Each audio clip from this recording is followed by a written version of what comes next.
ไปยืนหลบมุมอยู่เราก็มองไม่เห็นขอเสียงปรบมือดังๆต้อนรับน้องเซล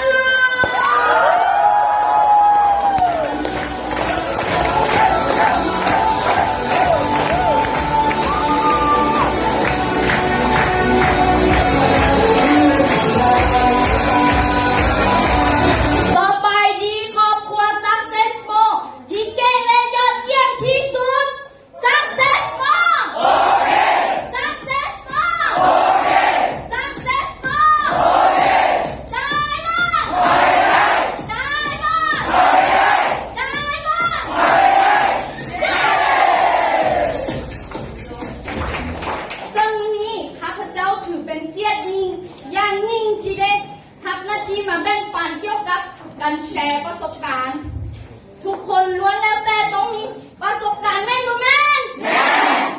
พร้อมที่จะไปเรียนนำกันแล้วบ่พร้อมหรือยังถ้ายังเขาจะมาก็คือที่หนึ่งก็คือแนะนำตัวเองและที่สองก็คือแนะนำผู้ให้โอกาสเขามาหรือว่าผู้ที่แนะนำเขามาแล้วผู้ที่สามก็คือข้อที่สามก็คือเขาเสนอว่าเหตุผลที่เขาสมัครเข้ามาใน Success More นี่เป็นย้อนอีหยังเขาเห็นอีหยังดีใน Success More นะและที่สี่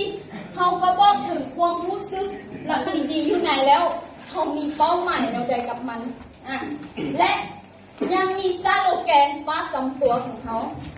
แล้วแต่ว่าทุกท่านที่เอาสโลแกนตัวใดก็ได้และเดี๋ยวข้าพเจ้าจะแชร์เป็นตัวอย่างให้ฟังอยากฟังบ่อยากรู้บ่คือการลึงบ่ได้เปิดโอกาสขอเสียงตบมือดังๆให้กับเซียนเยียนย่างคือมาในฐานะครอบครัวที่ยากจนและอีกอย่าง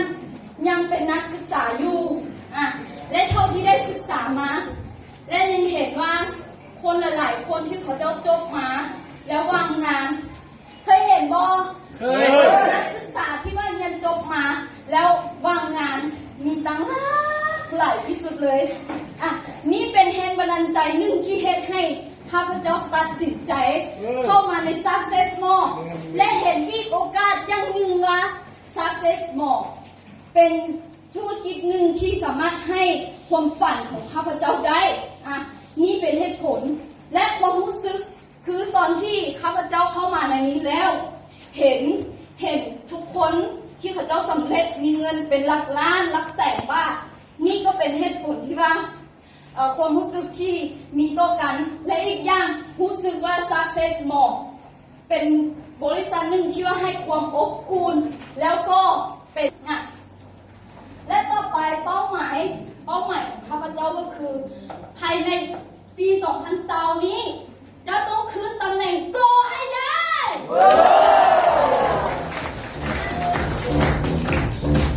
สโลแกนก็คือนุ่มๆกับสาวๆ